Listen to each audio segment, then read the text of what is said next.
My second guest in the security block of this year's Risk and Trends conference is a retired three-star U.S. Army General Frederick Ben Hodges. Lieutenant General Hodges spent almost 40 years in uniform, and his last military assignment was as commanding general of the U.S. Army Europe, exactly at the time when NATO and the U.S. forces in Europe had to reform and adapt to new reality caused by Russia's aggression and non-military malign activities. Now, Mr. Hodges holds a strategic studies position in Washington-based think tank SIPA, named after one of the greatest American generals, Joseph John Pershing, and looks far beyond Europe, to Asia, to Arctic, to the Indo-Pacific, and of course, to China. So, General Hodges, welcome to Polityka Insights Risk and Trends 2021. I'm glad to have you with us. It's a privilege. Thank you.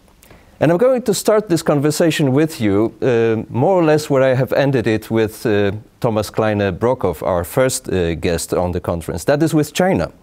And I would like to quote you from another conference a few years ago, when you said, "It is very likely that the United States will be at war with China in 15 years. This assessment made headlines all over the world. But almost 3 years later, we know a bit more about China, we know a bit more about the United States, and of course, due to pandemic that generated in China and hit the US very hard, the world is now in a very much different situation." So you have probably spent a lot of time thinking about the impact of 2020 on the US-China tension. What is your outlook today? Well, Mark, thanks for the question. I was wrong when I said 15 years. I think it's 5 years. I'm much more concerned now than I was even 3 years ago in Warsaw. When I see the fact that the West has failed to adequately respond to Chinese human rights abuses with the Uyghurs, the oppression of people in Hong Kong, the continued, in fact, increasingly threatening language and activity towards Taiwan, the continued threatening activity in the South China Sea, and the fact that the West, even UK, did not really respond in a meaningful way to Hong Kong. So I actually think that the Chinese, especially the Chinese military, want a conflict. And so I think it's a possibility within 5 years. Not a probability, but a possibility. This sounds very, very alarming also to people like us here in Europe and in Eastern Europe, on NATO's eastern flank, because we remember very well the Cold War times when, again, the war seemed to be very likely, but it didn't happen for so many years. Tell me, in what way, then, is the US-China rivalry different from the US-Soviet rivalry in the 20th century's Cold War, and from US-Russia rivalry in that is happening in recent years? Is it only about the size? Is it only about the physical potential of the opponent, the economic efficiency of China, or maybe the entire environment has changed so much that the competition takes place in a much more complex dimension, and it is by far not only in military terms? So I think there are probably three main differences. Number one, in the Cold War, when you had NATO and the Soviet Union, there was a sort of it was a confrontation, but there was an understanding of sorts, and there was a balance of power there, and so many nuclear weapons on both sides. And so I think people felt more confident then that something could be controlled or prevented from actually happening, the idea of deterrence. With the Chinese Communist Party, the big difference is the geography. I mean, they're on the other side of the world, literally. From the United States and from Europe. And so we don't have the same geographical sort of feel to be able to understand what they're thinking and what they're doing. So the geography is the first big difference. The second big difference, of course, is uncertainty about our most important allies, meaning the United States is not sure. And by the way, we have not done a good job for many years now building up our alliances to deal with the Chinese Communist Party. So you have Germany, several other countries that seem to prioritize the economic relationship with China more than perhaps holding the Chinese Communist Party accountable for what it's doing to the Uyghurs in Hong Kong and so on. That's not true of all of our allies, but certainly Germany being the leader in the European Union and a leader in NATO, that matters. The third component to this is economics, as you say. You know, there was no Soviet investment in infrastructure in Western Europe or in Southern Europe. The way the Chinese have now extended their economic reach all the way to Duisburg in Germany, which is literally the end of the New Silk Road. And, of course, the infrastructure projects throughout Europe and Africa and Asia are well known. So this is a different type of competition that we have failed to enter. So given all these links, given all the influence that China has on the Western world, the overwhelming powers of number as well, you can come to a conclusion that it is simply impossible to fight China and win and be successful. How do you deter a country like that, a system like that, in fact? What are the ways to control it and to stop the expansion if that decision is taken?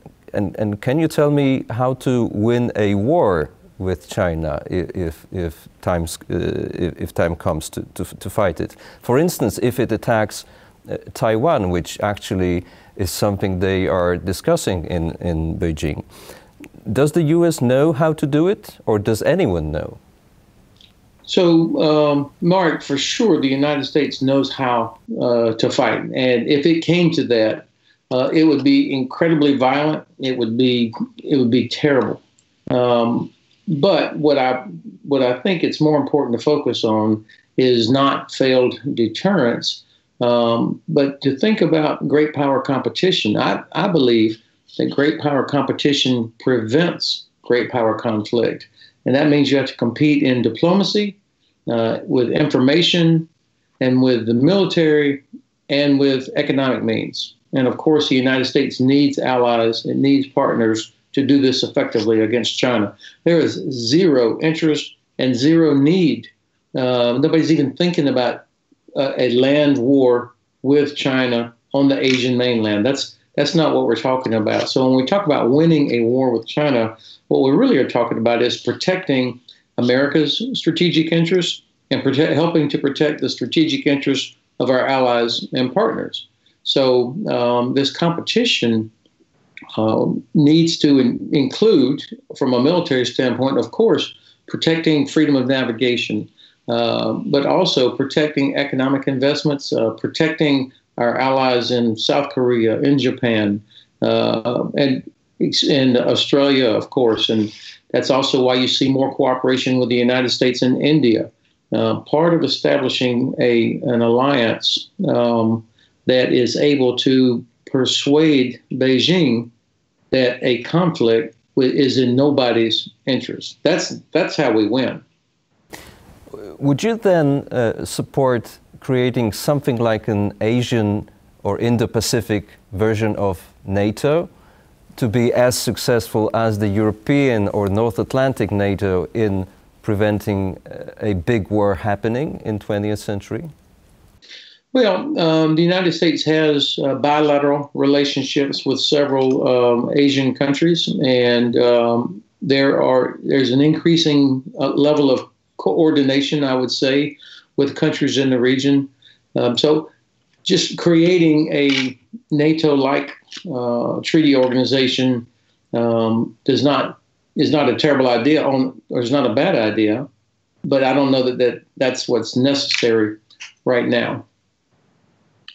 So would you maybe see the traditional NATO, the North Atlantic Treaty Organization, being more active in support of the United States versus China, taking much more global role than only mandated by its current geographical limits. In other words, would you see maybe one day a NATO task force in South China Sea or elsewhere in support of Western and US interests?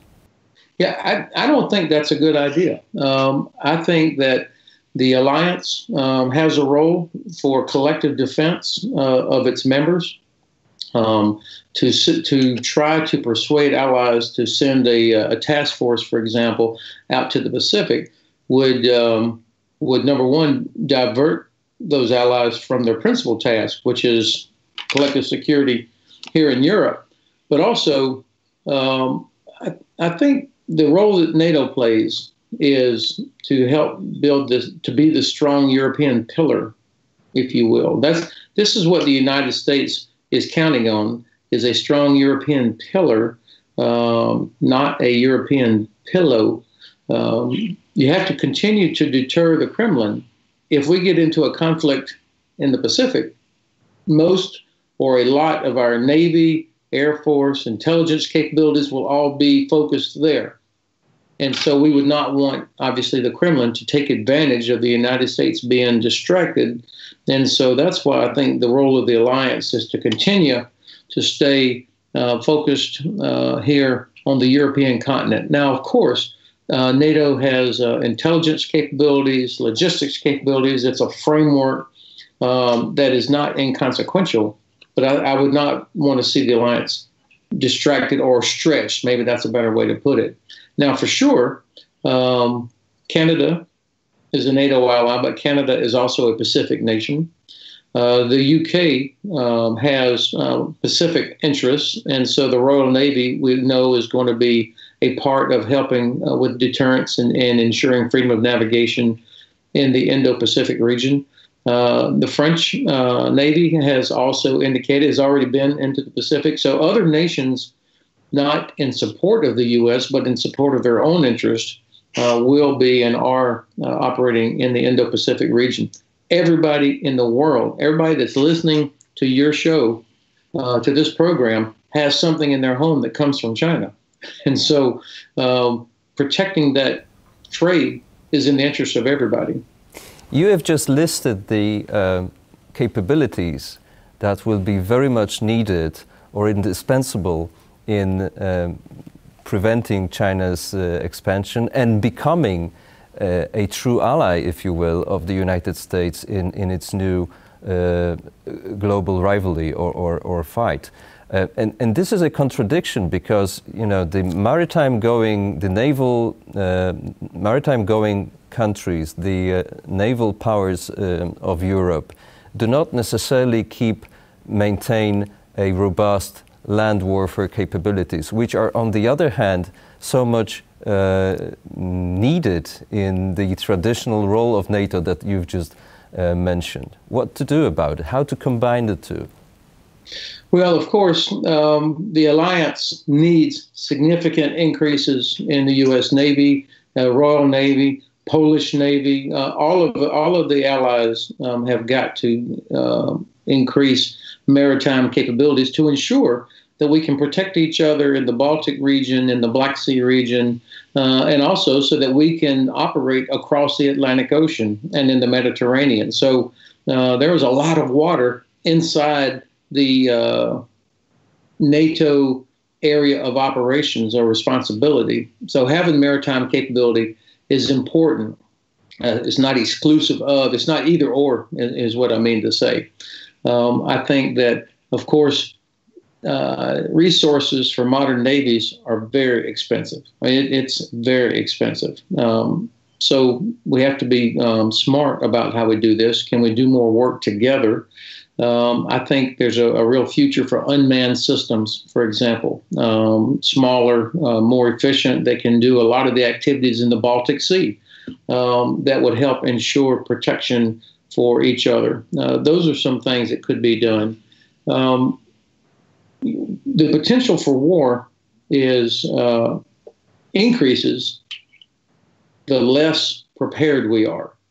An adversary could make the terrible miscalculation. You know, the Kremlin could say, I don't think Poland and Lithuania are really ready, and the U.S. can't get there in time. So we could attack across the Suwalki corridor, for example. That's not likely, but we want to keep it unlikely. And you do that by having large, well-trained, prepared, ready forces that are accustomed to training and operating together. That's land, sea, and air.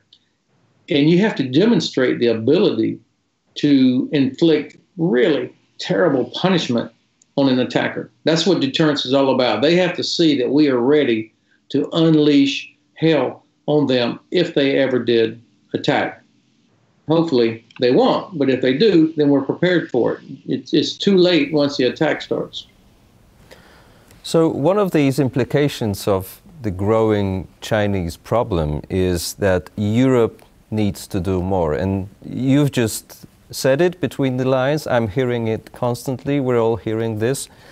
Can you tell me who exactly needs to do what and when, and in what sense more in terms of defense capabilities in Europe?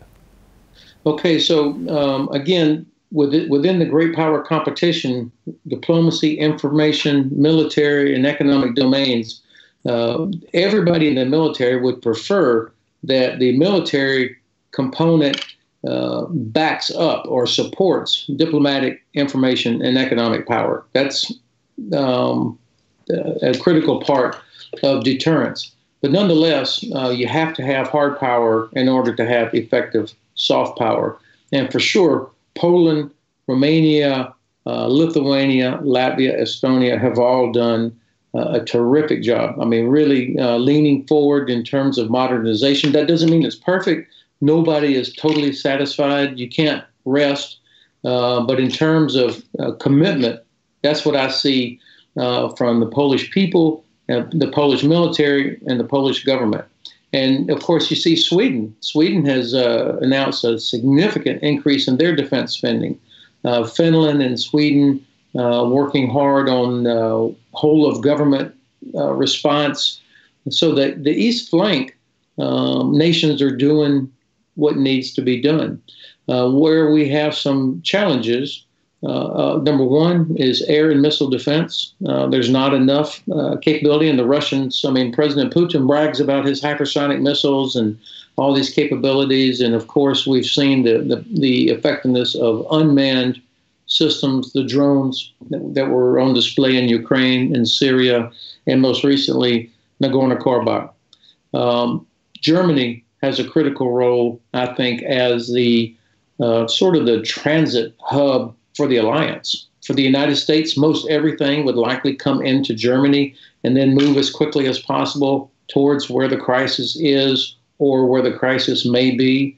So transportation infrastructure in Germany, seaports, airports, highways, bridges, and then further across towards the east, this has got to be improved. And I think that investment in that critical infrastructure that has military purpose should count towards 2%. And the cyber protection for that infrastructure is important. The seaport at Gdansk, an excellent seaport, that is an important port of entry.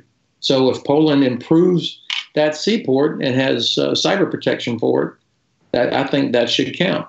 And this is where things like 3Cs initiative also figure in. The idea of Rail Baltica, for example, connecting our three Baltic allies, Estonia, Latvia, and Lithuania, with a rail that is common gauge with Europe, or connecting the port of Gdansk all the way down to Constanta on the Black Sea. This kind of infrastructure that would allow the alliance to move laterally is an important part of deterrence. The large transportation hub, the Solidarity Transportation Hub between Warsaw and Łódź, that's the kind of infrastructure that's necessary for deterrence. The previous administration seemed to be very much focused on this magic number that you've mentioned, the 2% of GDP for defense spending. But, you know, when you see the charts published by NATO Secretary General, it seems as though, it didn't quite work. Still, it is the minority of NATO countries that fulfill the pledge. Maybe the discussion should go into capabilities and commitments, and we see that discussion going in that direction. You will probably say it's good, but on the other hand, you can only have commitments and capabilities once you have enough money. So maybe the 2% or even more is not that bad idea. So I'm not against 2% as one of the metrics. But it can't be the only metric. And I think, candidly, it was unfortunate that the previous American president put so much emphasis on 2% without, and did it in a way that damaged the cohesion of NATO. I mean, that's really what gives us the best deterrence, is when the Kremlin looks over and he sees 30 nations totally committed with American commitment unquestioned. That's what deterrence is. When you see cracks in that, to include nations not doing their part, those are cracks and vulnerabilities that the Kremlin will exploit. Now, everybody agreed to 2%, including all the nations that are not meeting it and won't meet it. They all agreed to it. So I think there's no value in saying let's get rid of 2%, but it cannot be the only metric. You're right about the discussion of capabilities being a critical contribution. I talked about some of them earlier. I think we could be more sophisticated about what 2% means. Cyber protection of our transportation infrastructure would be at the top of my list, and then improving infrastructure overall. At the end of the day, 2%. If you think about if somebody's GDP. I mean, I hear people joke that Germany might meet 2% after all if their GDP is reduced as a result of COVID. It's a kind of a sarcasm, but it also highlights the fact that 2% may not give you what you need. I think what I expect from the new administration is that the new administration will turn to our European allies and say, look, the United States is committed forever to NATO. So President Biden is going to remove all doubt about American commitment to the alliance. He called Secretary General Stoltenberg in his first couple of days in office. Secretary of Defense Austin called Secretary General Stoltenberg his first morning in the Pentagon. So I am committed. I'm sure that the United States is totally committed. That's not going to change.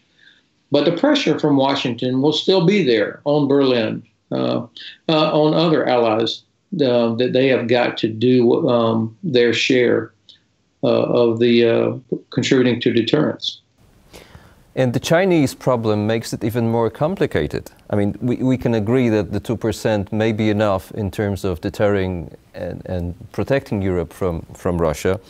But if NATO and the US allies within NATO need to take a much global role in support of US and Western interests versus China, as you said, half the globe across, then the 2% is next to nothing. Is there any discussion how costly the new task of the Western militaries will be? Well, of course, cost is always a factor in every capital and in every ministry as you think about what's required. And, the reality is, with the strategy, you start off with, what are our strategic interests? What do we need to do? What do we need to do to protect or achieve those strategic interests? And almost everybody will come to the conclusion that they need allies, because nobody, including the United States, has enough capacity to do everything. So that's a critical part of what it is we have to do. And of course, everybody has to decide what risks they're going to take, because we can't afford everything that you could possibly need. So then it's the responsibility of the president, of the prime minister, of the parliament, to explain to their population, here's where we're going to take risk. And you try to find ways to mitigate that risk. This is the hard part. I mean, because we can't afford everything that we need. So it takes some real political courage and moral courage from our leaders to explain why we need what we need. There's reluctance in some leaders to talk about the threat in a real clear-eyed way, because once you demonstrate or declare something as a threat, then the population expects you to do something about it. Let's get back to the fields and forests of Europe for the final minutes of our conversation. This year will be marked by two major military operations in Europe. That is the Defender Europe 21 series of exercise by the United States and NATO allies and partners. And on the other hand, the Zapad 21 exercise by Russia and Belarus. It is the first time that the two are actually happening within few months. They do not formally overlap, but there will clearly be some kind of interaction or maybe strategic dialogue happening. What do you expect? Well, what I expect is that for Defender 21, the United States and our allies will have a great exercise. We'll be very transparent. It will be declared. We'll have observers from Russia, Belarus, other countries, as we did on the last big exercise in Poland that I participated in, the Anaconda exercise, where you had observers from those countries. That's what we do in the West, is we have transparency for our exercise. There'll be journalists everywhere watching everything, reporting. From the Kremlin side, I expect the usual total fabrication, lies, and false narrative about what they're doing and how big it is. I mean, we remember the last Zapad, they said there were only 12,000, only not even a brand new lieutenant would have believed that. But yet that's what comes from the Kremlin of a nation that claims to be a superpower and wants to be a leader in the world. To lie about things like that. That's why countries that live along NATO's eastern flank are always concerned by these exercises because of the lack of transparency. Here in Poland, we concentrate obviously on this northeastern direction because Russia borders directly the NATO countries here. But in terms of Russia's strategic interests, it may be so that the Black Sea direction, the southern part of the eastern flank, is much more important because it gives the Russians much more free access to the so-called warm seas. Is this why Defender Europe 21 concentrates on this southern flank of the eastern flank this year? The Defender series of exercises, of course, is planned years in advance. And I believe that the concept is that each year it will alternate. So Defender 20 was in Northeast Europe last year. This year it'll be in Southeastern Europe, and then it'll go back and forth. And the reason for doing that, of course, is to practice moving in all directions. To make sure that the various seaports in the Baltic region, but also in the Black Sea region and the Adriatic, are prepared to receive large American equipment or equipment from Western Europe as well. So this is a practical reason for doing this. But you are correct, Mark, as you usually are. The Black Sea region is extremely important to the Kremlin.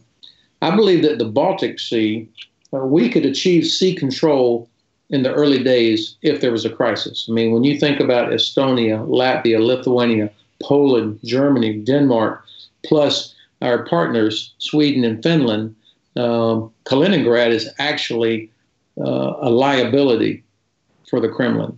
Assuming that we all work closely together and are at the right level of readiness. The Black Sea, different geography. You have three allies, Romania, Bulgaria, and Turkey, and then you've got three partners, Moldova, Ukraine, and Georgia. And but we don't have a strategy for the region.